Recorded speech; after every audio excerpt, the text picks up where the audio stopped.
May tanong ako. Ano yun? Gaano ka-importante ang pera sa isang pagsasama? Importante siya, love. Pero hindi siya ang sukatan ng tibay ng relasyon. Bakit mo naman nasabi?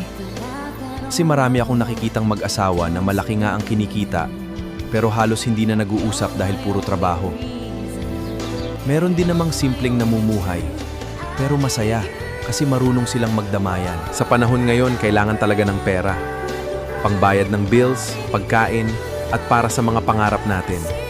Pero kapag pera na lang ang iniisip, at nakakalimutan na nating pakinggan, respetuhin, at alagaan ng isa't isa, kahit gaano pa karami ang pera, magiging parang bahay na lang ang tinitirhan ninyo, hindi na tahanan. Ang ibig mong sabihin, dapat sabay lumaban, hindi sabay magbilangat? Oo, love. Kasi ang totoong partner, hindi nagtatanong kung sino ang mas malaki ang ambag. Ang iniisip niya, paano tayo makakausad ng magkasama? Ang gaan sa pakiramdam kapag ganyan ang mindset. Basta magkasama tayo, unti-unti man ang pag-unlad, darating din tayo sa pangarap natin.